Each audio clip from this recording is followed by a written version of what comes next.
ഈശോയിൽ ഏറ്റവും സ്നേഹം നിറഞ്ഞവരെ, ഇന്ന് കത്തോലിക്ക സഭ വിശുദ്ധ അഗസ്തീനോസിന്റെ തിരുനാൾ ആഘോഷിക്കുക.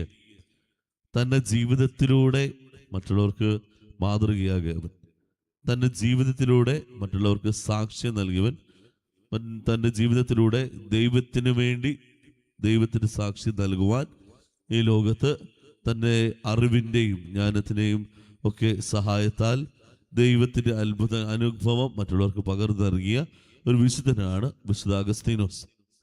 വിശുദ്ധ അഗസ്തീനോസ് ഹിപ്പോയിലെ ഒരു മെത്രാനായിരുന്നു. വിശുദ്ധ അഗസ്തീനോസ് തൻ്റെ ജീവിതത്തിലെ ആദ്യ ഭാഗവും രണ്ടാം ഭാഗവും ഉണ്ടായിരുന്നു എന്ന് കണക്കാക്കപ്പെടുന്ന ഒരു വിശുദ്ധനും കൂടിയാണ്.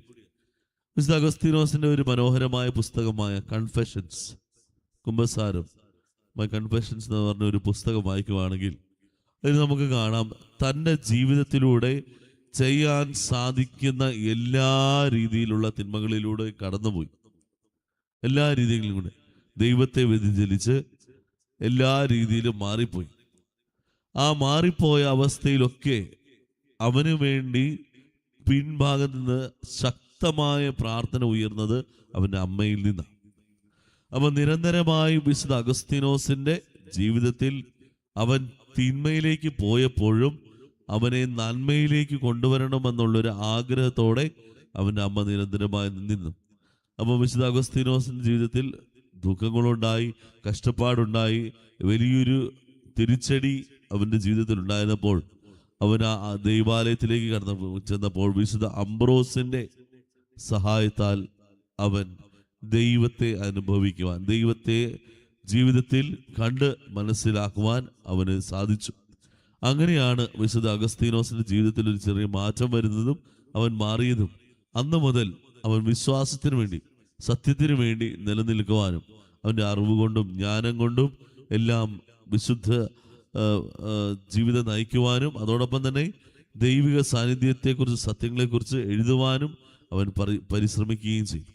അതുകൊണ്ടാണ് വിശുദ്ധ അഗസ്തീനോസ് ദൈവിക സാന്നിധ്യത്തിന്റെ സത്യങ്ങൾ ഉറപ്പുവരുത്തലൊക്കെ നിരന്തരമായി എഴുതി മറ്റുള്ളവർക്ക് അയക്കുകയും മറ്റുള്ളവർ നൽകുകയും ഒക്കെ ചെയ്ത് അവൻ്റെ ജീവിതത്തിലൂടെ വലിയൊരു ദൈവശാസ്ത്രത്തിലും വലിയൊരു തൻ്റെതായ ചിന്തകൾ നൽകുവാൻ സാധിച്ചത്.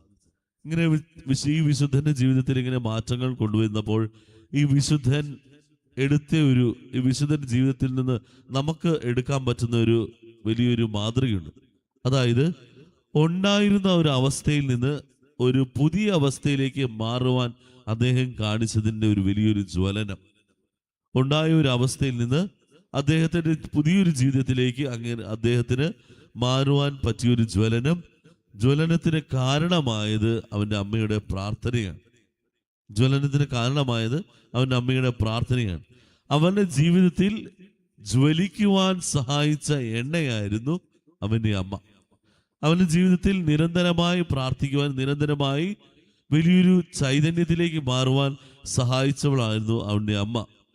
ഈ ജ്വലനത്തിന് ഉപയോഗിക്കുന്ന എണ്ണ അവൻ്റെ ജീവിതത്തിൽ കെടാതെ നിരന്തരമായി അവൻ്റെ കൂടെ ഉണ്ടായിരുന്നു.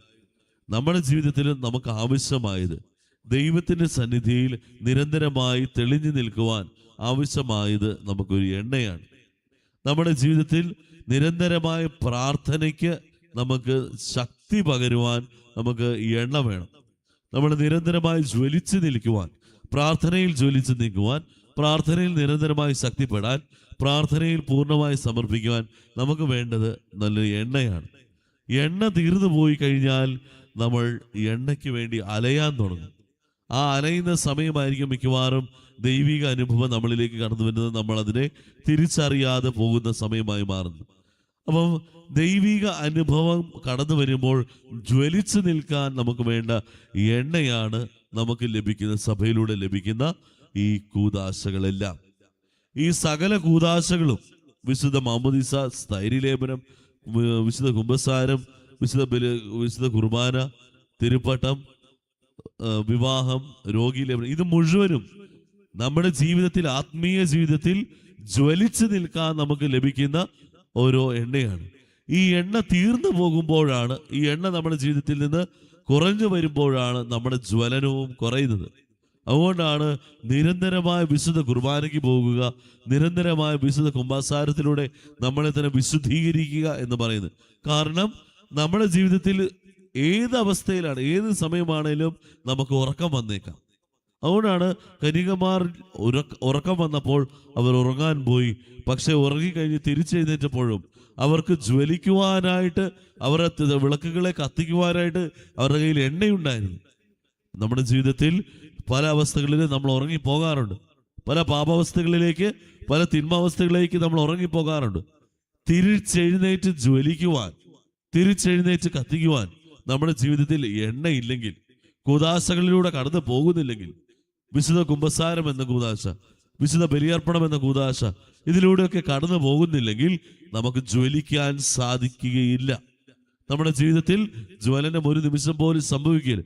ജ്വലിക്കാതെ, വിളക്കില്ലാതെ നിൽക്കുമ്പോൾ, ദൈവിക അനുഭവം കടന്നു വരുമ്പോൾ അത് നമ്മുടെ ജീവിതത്തിൽ അനുഭവിക്കുവാൻ നമുക്ക് സാധിക്കുകയില്ല. കാരണം നമ്മുടെ ജീവിതത്തിൽ കത്തി ജ്വലിക്കുവാൻ നമുക്ക് എണ്ണയില്ലാത്ത അവസ്ഥകളാകുന്നു. അപ്പോൾ ദൈവമക്കളെ, കൂദാശകളോട് വലിയൊരു സ്നേഹം, നിരന്തരമായ കൂദാശകൾ ചേർത്ത് പിടിക്കുവാൻ, അഗസ്തീനോസിന്റെ ജീവിതത്തിൽ പ്രാർത്ഥനയായി ചേർത്ത് പിടിക്കാൻ അവൻ അമ്മയുണ്ടായിരുന്നത് പോലെ തന്നെ നമ്മുടെ വ്യക്തിപരമായ ജീവിതത്തിൽ പ്രാർത്ഥനയും അതോടൊപ്പം തന്നെ ചേർത്ത് പിടിക്കുവാൻ ഈ കൂദാശകൾ നമ്മളെ സഹായിക്കണം. ഈ എല്ലാ കൂദാശകളും, പ്രത്യേകമായി വിശുദ്ധ കുംഭസാരം എന്ന കൂദാശ, വിശുദ്ധ ബലിയർപ്പണം എന്ന കൂദാശ, വിശുദ്ധ കുർബാനയോടുള്ള സ്നേഹം നമ്മളെ ജ്വലിപ്പിക്കാൻ, നിരന്തരമായി ജ്വലിപ്പിക്കാൻ സഹായിക്കും. ഇന്നത്തെ ദിവസത്തെ സകല കാര്യത്തിനും ജ്വലനം ഉണ്ടാകുവാൻ വേണ്ടി നമുക്ക് ലഭിക്കുന്ന എണ്ണയാണ് ഈ വിശുദ്ധ കുർബാന എന്ന കൂദാശ. ഈ വിശുദ്ധ കുർബാന നമുക്ക് സ്വീകരിക്കാം. നമ്മുടെ എല്ലാ അവസ്ഥകളിൽ നിന്നും, പാപാവസ്ഥകളിൽ നിന്നും മാറി വിശുദ്ധ കുർബാനയുടെ യോഗ്യതയാൽ ദൈവിക അനുഗ്രഹം ഇന്നത്തെ ദിവസവും എല്ലാ പ്രവർത്തികളിലും ഉണ്ടാകുവാൻ വേണ്ടി ആത്മാർത്ഥമായി പ്രാർത്ഥിക്കുകയും ആ അനുഭവം ജീവിതത്തിൽ സ്വീകരിച്ച് പ്രാവർത്തികമാക്കുകയും ചെയ്യാം. ദൈവം നമ്മളെല്ലാവരെയും സമൃദ്ധമായി അനുഗ്രഹിക്കട്ടെ.